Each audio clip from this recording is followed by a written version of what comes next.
Welcome to the Head in the Clouds podcast. Man, I came in a little bit excited there, didn't I? I just want to talk to you about the new episode of Flash, the premiere episode. I thought it's one of my current favorite shows at the moment. And so far, like, first two seasons were great. I believe the first season alone is one of the best comic book shows in one, capsulated in one season, just all around great. That's the second one is good, but I think the first season of The Flash is just like prime, like, example of a perfect comic book television show. Because it's from episode 1 to the very last episode of that. You could tuck it away, come back to it, and it's just a golden show, I think. I think the first season of The Flash is one of the best. Can't be topped. Just in my opinion about comic book shows. Other than the Netflix series, well, those are good. Those are good, but just a fun, all-around comic book show that everyone's going to enjoy. Flash Season 1. If you haven't seen it, go watch that, and you'll want to play catch up to where we're at right now. And with that being said, let's talk about the first episode. If you don't already know, the second season ended with Flash going back in time, saving his mom, and if you're a comic book reader, you'll automatically know this is Flashpoint. He creates Flashpoint, the Flashpoint paradox. But this with this one, we get is the first episode. That's what I've read and what I've heard. Just what we're getting of Flashpoint is just the first episode of this season, season 3, and we're coming back into it. And you see Barry with his parents. He still doesn't know, working up the courage to ask Iris out. And he's living with his parents. Smiles and laughter is all around. But we're missing. Iris doesn't know him. Wally doesn't know him. Cisco, Caitlin, they don't know who Barry is. So there is no Team Flash at the moment. And right away we get introduced to the Flash in this world, which is Wally, Kid Flash. And they won't let him forget that he's Kid Flash and not the Flash in this episode. So we get that. We get a villain in this episode named the Rival, who looks silly in his black costume with his pointy ears. I think it looks silly, but hey, I can't knock these guys for what they're doing. They're doing an amazing job over there, and I'm loving everything. Just thought I'd point that out. I like Zoom. He looked cool. Reverse Flash, of course, he looks cool. But this new villain in the first episode, not so much. They could have worked a little bit better, but what they gave us was still gold. So we notice in the episode that Flash, at the end of season 2, he saves his mom. He takes Reverse Flash, Eobard Thawne, through time into the new timeline and puts him in this glass case where he can't use his powers to escape. And Barry's taking him food, Big Valley Burger, to have him imprisoned in this glass case. And he's telling him that he's going to be begging him. Sooner or later, he's going to be begging him to go back and kill his mom because he's ruined the timeline. So Barry goes along with it. And we see Barry interact with his parents. His parents, we see Flash finally happy for a little bit. But you see him go work as a forensic at the police station, and there's no Joe. What happened to Joe? Joe is one of my favorite characters on Flash. One of the characters without superpowers on the show.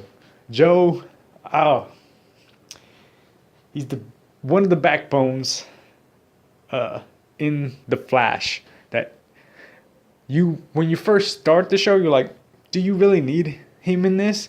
And by the first season, first couple episodes of the first season, you'll fall in love with Joe. Second season, you'll love him even more.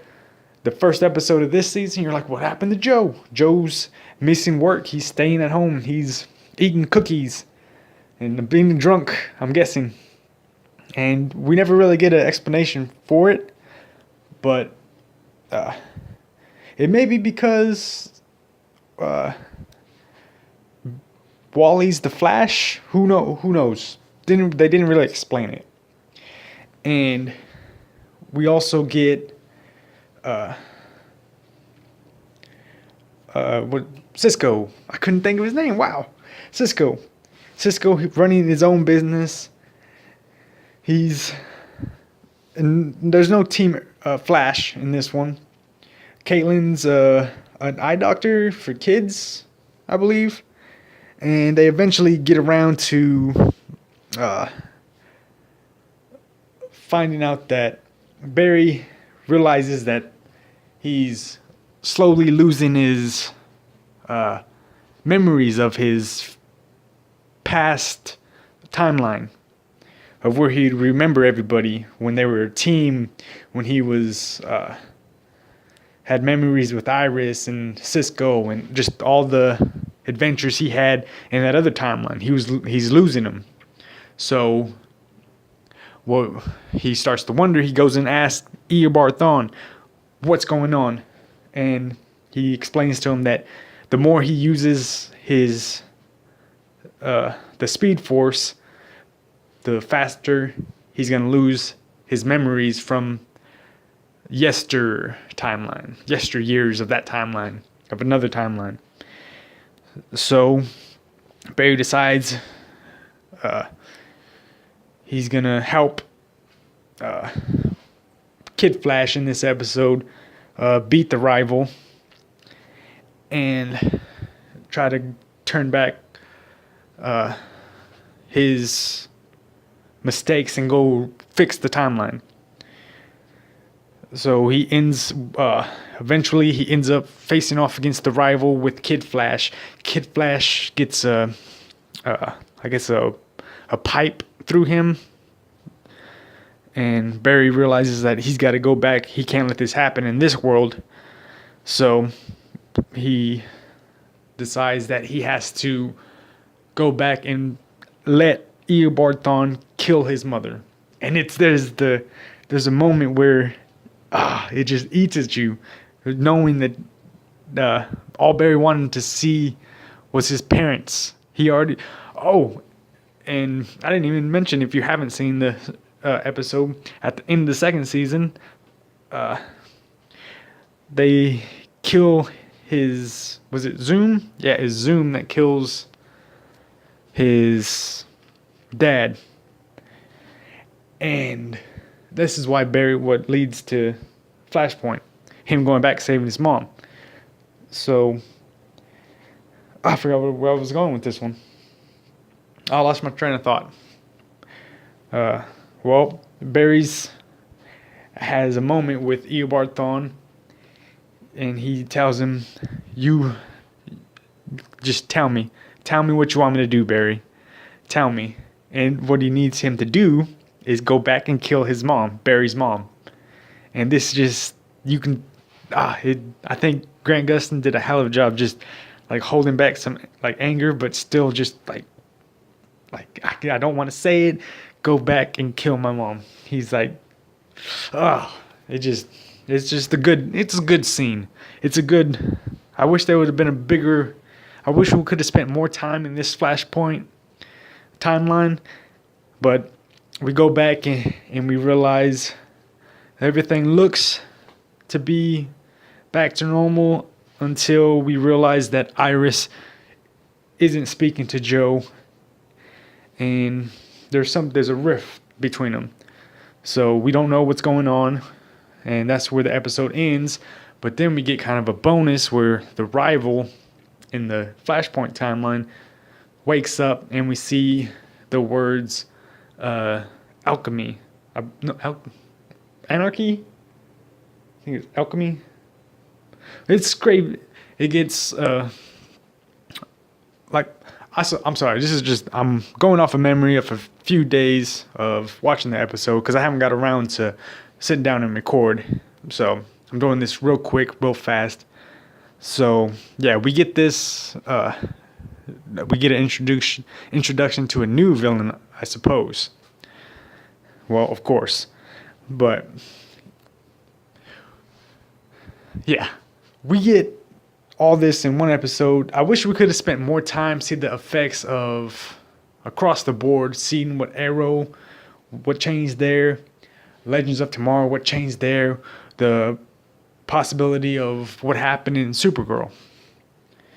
And I think we're going to see some changes because we're getting Superman and Supergirl. He's coming to the Supergirl. And Arrow, they're getting a few new vigilantes in theirs. I'm not sure about who they are. I can't remember their names. But so this should be a good season of shows coming from the CW. As for in another comic book universe, Agents of S.H.I.E.L.D., we get Ghost Rider in this season. I haven't really caught much. I caught a little glimpse of one episode, and the Ghost Rider looks awesome. It's Robbie Reyes. I'm not too familiar with the Ghost Rider, so if you are, go check that out. It looks amazing. It looks good. They're doing a good job over there, I think. They've had a rough season up and down that I've heard, but I think that show's going to do well now that they got some superpowered people and a well-known character, somewhat well-known character on that show. But if we jump over to Netflix with Luke Cage, Daredevil, Jessica Jones, coming Iron Fist, and The Punisher. Huge fan of Daredevil.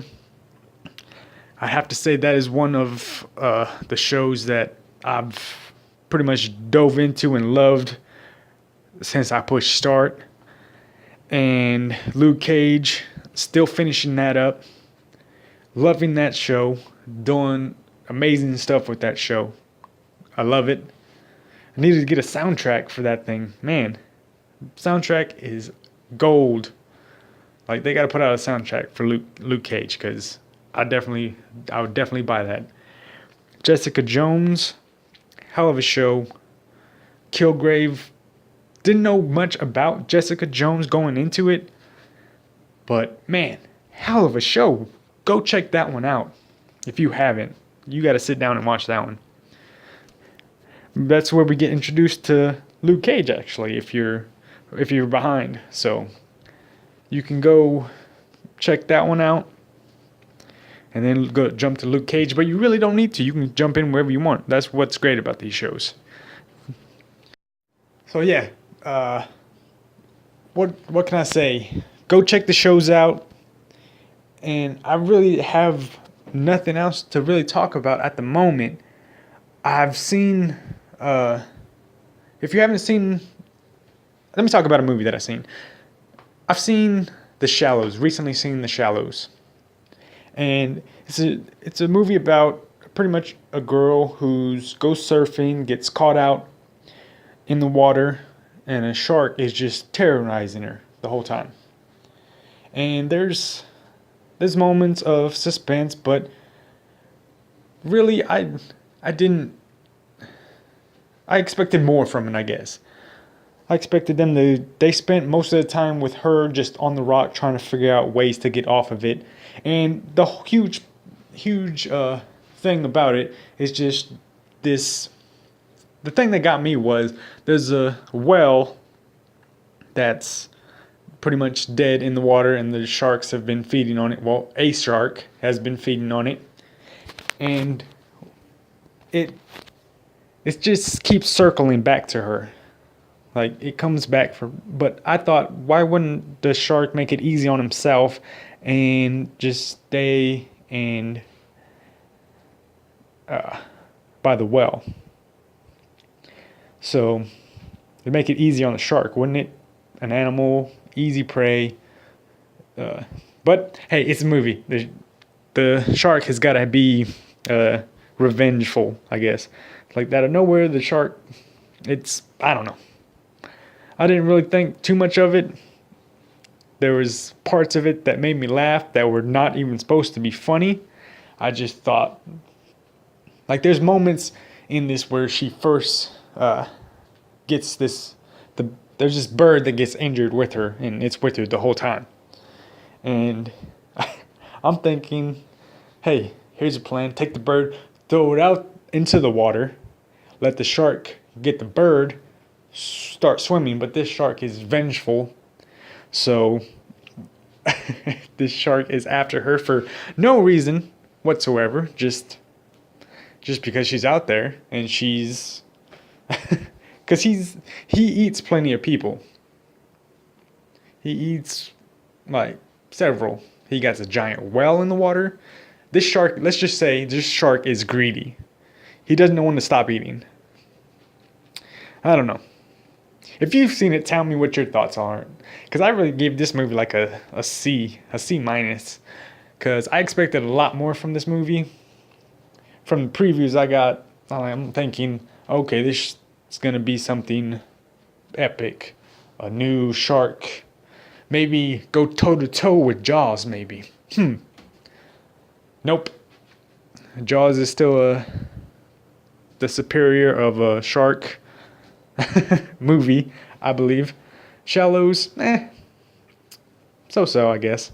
It's an okay movie. The actress does a good job. She does a damn good job. But all in all, I didn't really see too much. I wasn't that much into it as I thought I would be. But yeah, tell me your thoughts in the comments, and I'll get back to you when I can. So until then, adios amigos.